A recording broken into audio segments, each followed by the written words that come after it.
Repórter Cultura, na Cultura FM, a rádio da sua vida. Apresentação, Odair Silva.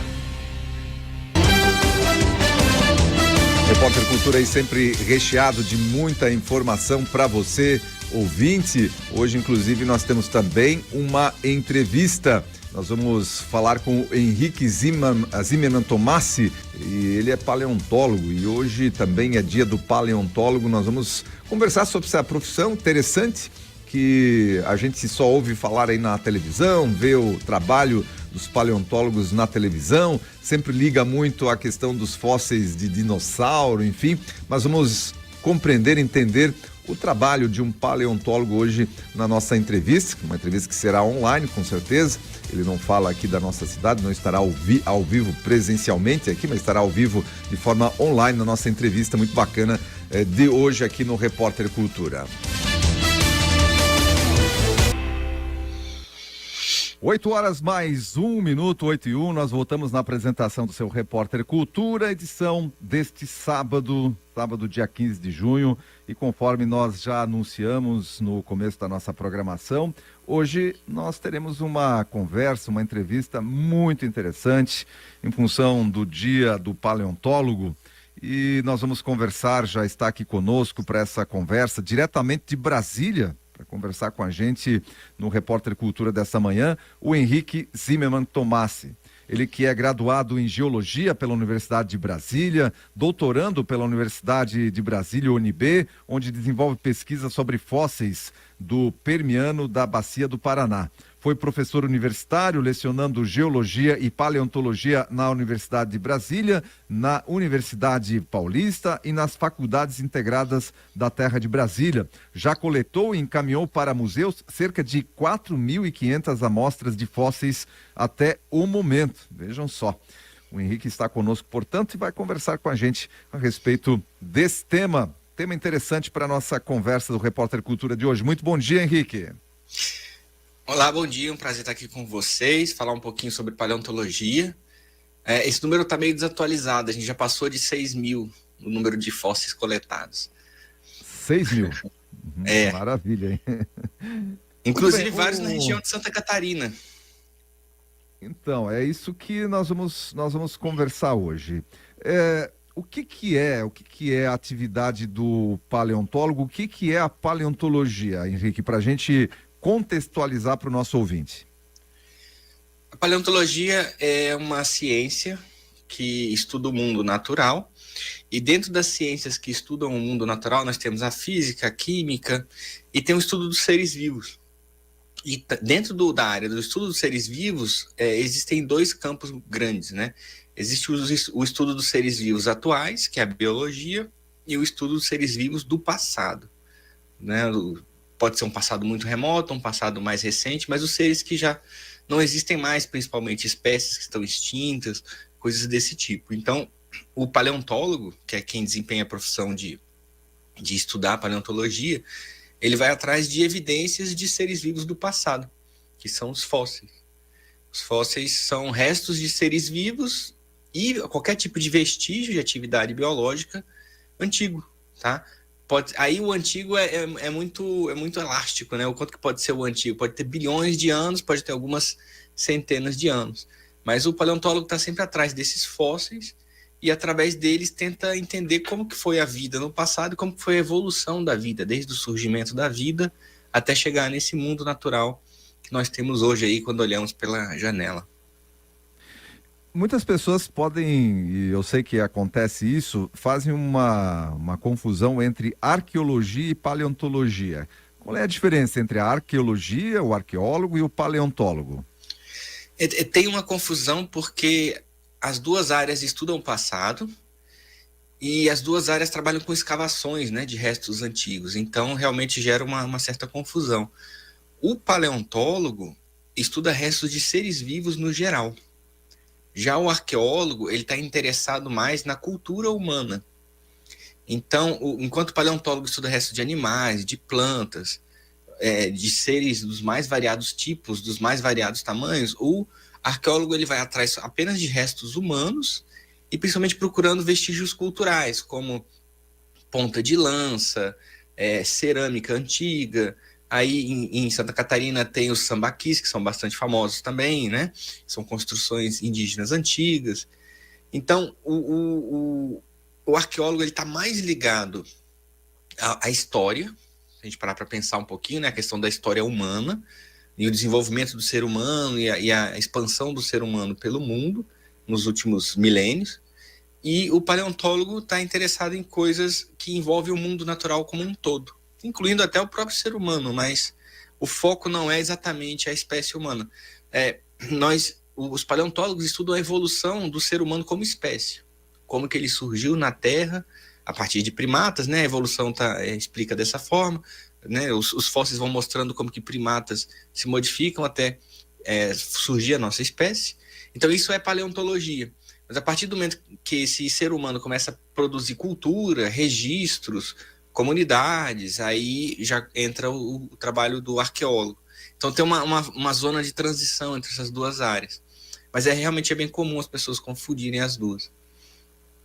Pois é, tem até o Indiana Jones, então ele é arqueólogo lá, quando ele está procurando tesouro, enfim, ele faz o papel de arqueólogo.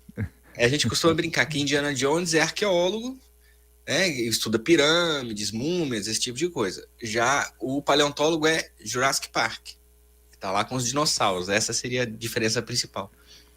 Pois e é justamente isso, né? Normalmente a gente liga a figura do paleontólogo com a questão do dinossauro, mas isso vai muito mais além do dinossauro. Mas muito mesmo. Dinossauros são uma parte pequena da paleontologia, né? É o mais popular, é o que mais se fala, é o que mais se coloca na mídia, porque chama a atenção, são animais espetaculares, normalmente são grandes, né? Pelo menos uma boa parte das espécies é grande, chama a atenção também por formas muito bizarras, só que é uma parte pequena da paleontologia. Como a paleontologia estuda todos os seres vivos do passado, nós estudamos desde bactérias extremamente simples até seres muito complexos, tudo, né? De todos os tipos de seres vivos. Então, quando a gente olha para esse universo completo do passado, o dinossauros realmente é uma parte bem pequena. Muito bem, Henrique. E o Brasil? Agora vamos falar de dinossauro no Brasil. Depois a gente expande para ver o que exatamente no Brasil a paleontologia encontra, né? Mas o Brasil tem algum resquício de fósseis de dinossauro? Já foi encontrado? O que já se tem informação? Existe bastante registro. Nós temos algumas dezenas de espécies de dinossauros já propostas, que viveram no nosso país. Eles são encontrados em vários lugares do Brasil. Eles são encontrados, por exemplo, no Rio Grande do Sul, na região de Santa Maria. Ali nós temos os dinossauros mais antigos do mundo. Até o que consta dos fósseis que foram encontrados até o momento, aparentemente os dinossauros surgiram no Brasil, no Rio Grande do Sul. No Brasil e na Argentina nós temos os registros mais antigos de dinossauros do mundo. Então, provavelmente ali em torno de 230 milhões de anos, eles estavam surgindo na América do Sul, onde hoje é o Brasil. E depois foram se espalhar pelo mundo. Então, nós também já encontramos fósseis de dinossauros no Paraná.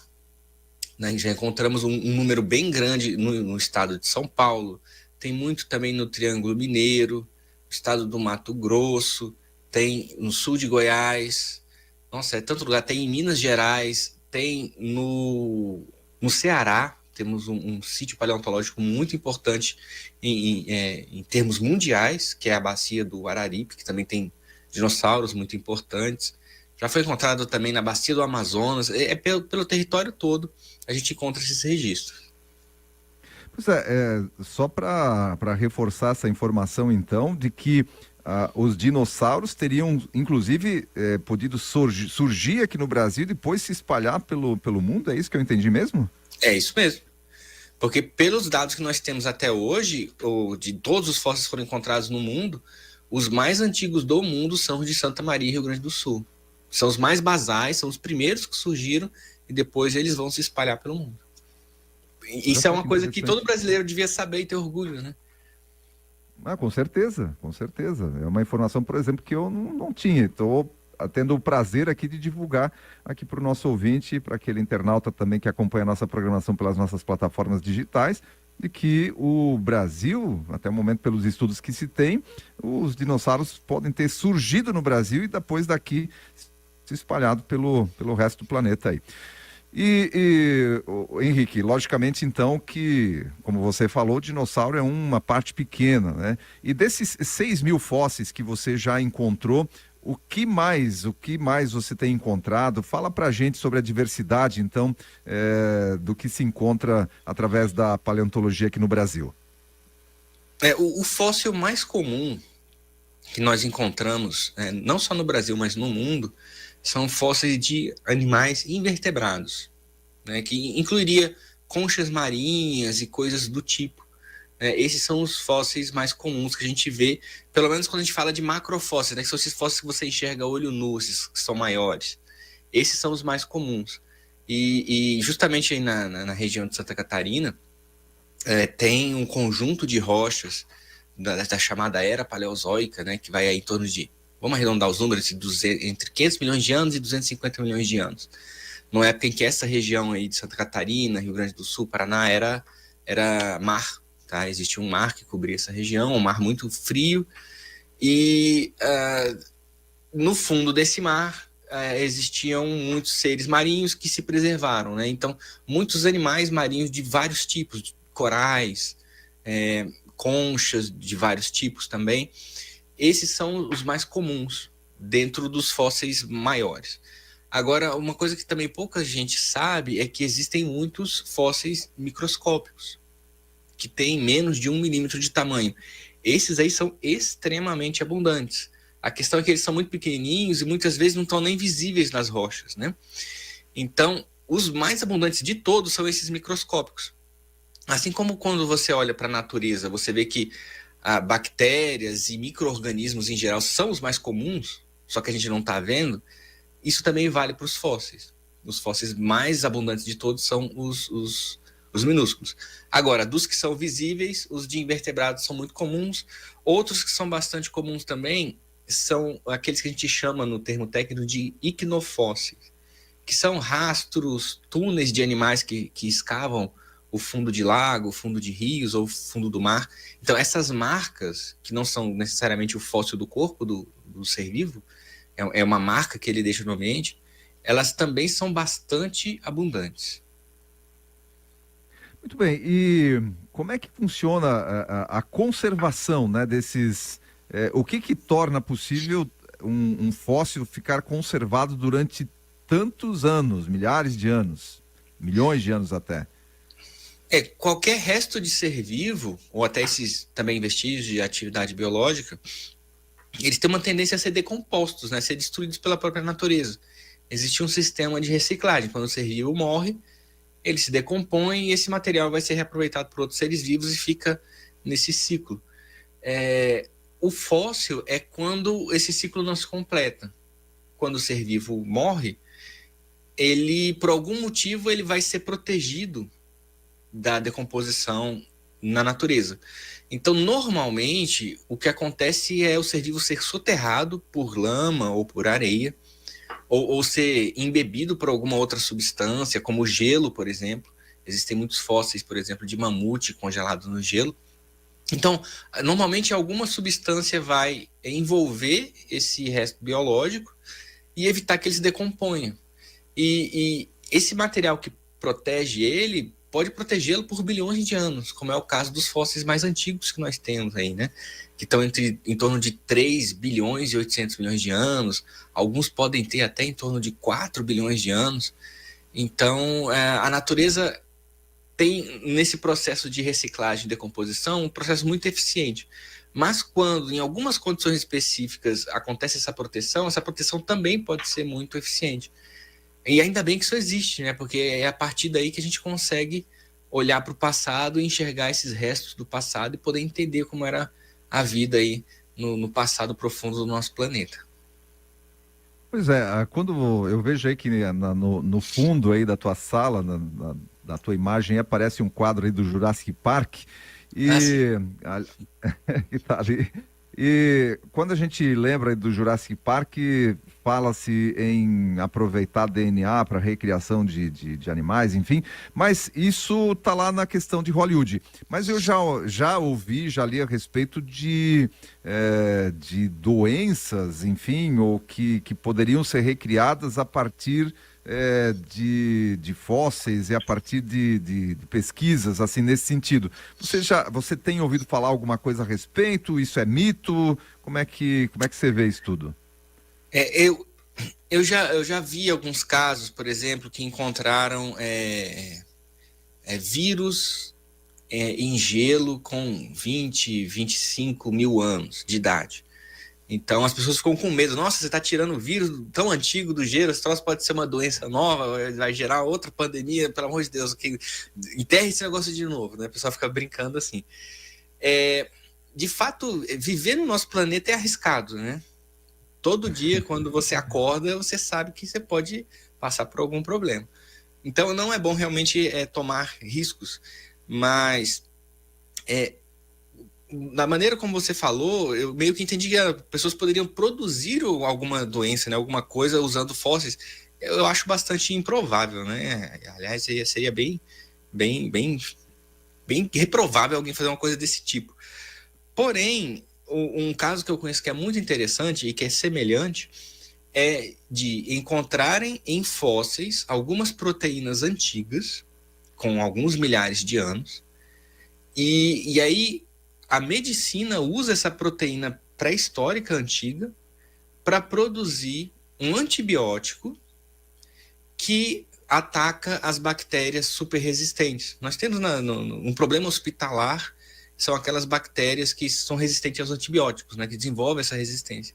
Então, uma das saídas que eu já vi que envolve a paleontologia é pegar alguma proteína antiga e transformar ela num antibiótico para usar nas bactérias de hoje, porque as bactérias de hoje já não estão mais adaptadas a resistir a essa proteína que ficou extinta lá no passado, né? Então, na verdade, a paleontologia pode ajudar no contrário, né?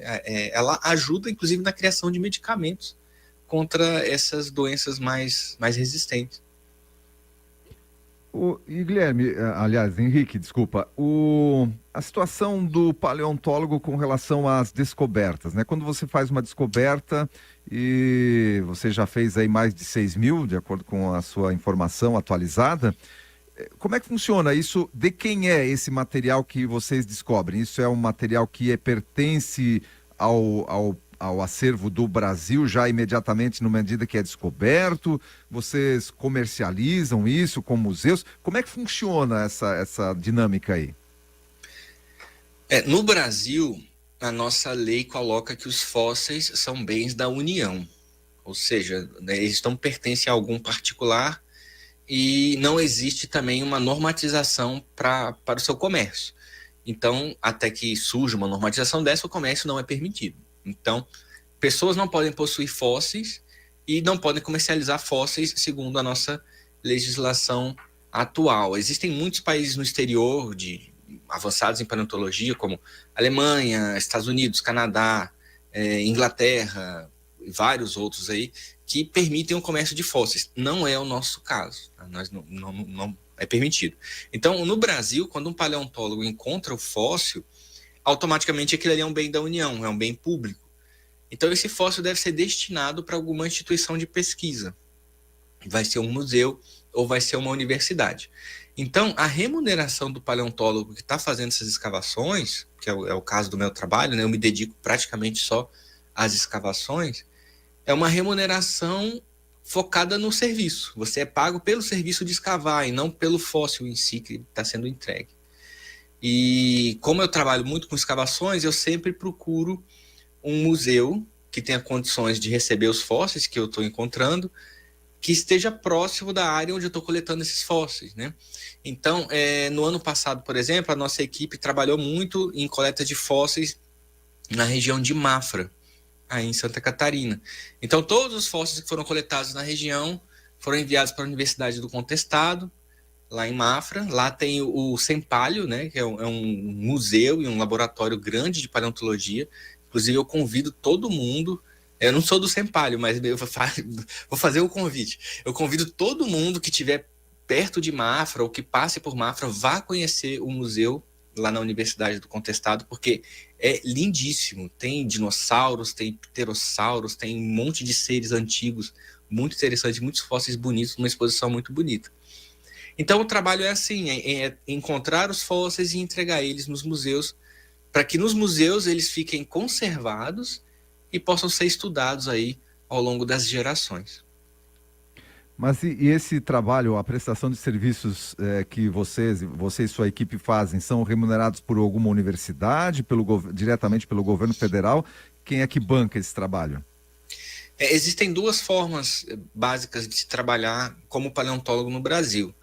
A mais comum é como professor universitário, né? Como o próprio pessoal lá do Sempalho em Mafra, eles são contratados da universidade e a universidade paga por esse serviço, né? De dar aula sobre o assunto, estudar os fósseis e inclusive fazer as escavações. A outra forma de se trabalhar como paleontologia no Brasil, que é a forma como eu trabalho, é no mercado privado. Tá? Nós pertencemos a uma empresa que executa serviços de escavação. Aí você pode estar se perguntando, mas quem é que vai contratar um paleontólogo para fazer escavação de fósseis, né? A pessoa acorda de manhã e pensa, nossa, agora eu vou contratar um paleontólogo, eu vou mandar ele para algum lugar para coletar um fóssil. Isso realmente não acontece com frequência. Mas a nossa legislação, quando tem alguma obra que precisa de licenciamento ambiental, a legislação diz que dentro do âmbito do licenciamento ambiental, que tem que proteger mananciais, proteger fauna, proteger flora, também tem que proteger os fósseis. Então, os empreendedores que estão fazendo o licenciamento ambiental da construção de uma indústria, de uma rodovia, de uma linha de transmissão de energia, hidrelétrica, tantas coisas, né? E que essa obra vai escavar e vai interferir em rochas que têm fósseis, o empreendedor deve contratar uma equipe de paleontólogos para acompanhar a obra e coletar esses fósseis. E uma das coisas que acontece é que o empreendedor muitas vezes fica com medo, fica com receio. Nossa, se tiver fóssil na minha obra, vai travar a minha obra, aí agora eu não vou poder trabalhar e construir porque vai ter um fóssilzinho lá que vai atrapalhar a minha vida. Na verdade, não acontece isso. O paleontólogo, ele escava a rocha para tirar o fóssil. Se a obra vai também escavar aquela rocha para construir alguma coisa, quanto mais a obra escavar, melhor para o paleontólogo. Mais fóssil ele vai encontrar. Então, na verdade, a lógica é ao contrário, né? Quando nós estamos trabalhando numa obra dessas, a gente incentiva que o empreendedor trabalhe bastante, trabalhe acelerado e que escave o maior número de rocha possível, porque isso auxilia, inclusive, o nosso trabalho. Então, a nossa atividade não é no sentido de barrar a obra, pelo contrário, é de incentivar que a obra avance. Muito bem, e hoje, especificamente, vocês estão trabalhando estão trabalhando em Brasília ou estão desenvolvendo algum projeto em alguma parte do Brasil? A nossa sede é em Brasília, mas nós atuamos no Brasil inteiro. Então, a gente está sempre indo de um estado ao outro. Por exemplo, nós estamos agora em junho. Em janeiro, nós trabalhamos numa obra no Mato Grosso do Sul. Em fevereiro e março, nós estávamos no Maranhão e depois no Piauí. Em abril, nós estávamos em Tocantins. Agora, em maio, nós ficamos em escritório para justamente compilar tudo que a gente fez no início do ano. E agora nós já estamos planejando as próximas escavações. Então, é um trabalho que eu gosto muito de fazer, porque eu gosto muito de andar aí pelo interior do Brasil procurando por fósseis. Então, é bem gratificante nesse sentido. E você tem uma equipe, mas você vai lá e mete a mão na massa mesmo e vai retirar e descobrir lá os fósseis, né? Essa é a tua atividade. Sim, inclusive, assim, todo mundo trabalha junto, né? E eu não ia perder a melhor parte, que é justamente ir lá pro mato, botar a mão na massa e encontrar os fósseis.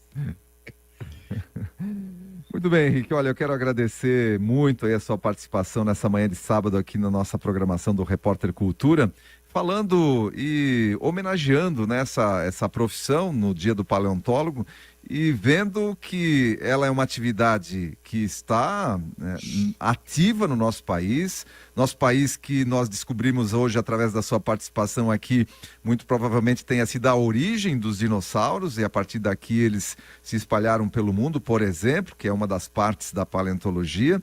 E, enfim, Parabéns aí para o paleontólogo e muito obrigado, né, por esses esclarecimentos que foram passados aqui para a nossa audiência nesse sábado, Henrique. Só para concluir, uma coisa interessante também é que no Brasil nós temos 2 vezes por ano o Dia do Paleontólogo. 2 vezes? Hoje é 15 de junho, né? E segundo uma lei do Estado de São Paulo, é o Dia do Paleontólogo, uma lei que foi assinada em 1981, no Estado de São Paulo. Agora, no âmbito nacional, é considerado o Dia do Paleontólogo no dia 7 de março. Então, é bem interessante porque nós comemoramos 2 vezes por ano. Tá bom, tem bolo 2 vezes por ano aí, então. Isso aí é uma vantagem também. Muito obrigado pela disponibilidade, pelo convite. Foi um prazer falar aqui com vocês. Muito bem, a gente que agradece o Henrique que está falando com a gente diretamente de Brasília. E vocês podem seguir o Henrique, pelo que eu estou vendo aqui, @henrique.palel, é isso, né? Isso, tá aqui. Palel. Isso, nesse canal do Instagram, nós mostramos sempre nossas escavações e temos também um canal no YouTube.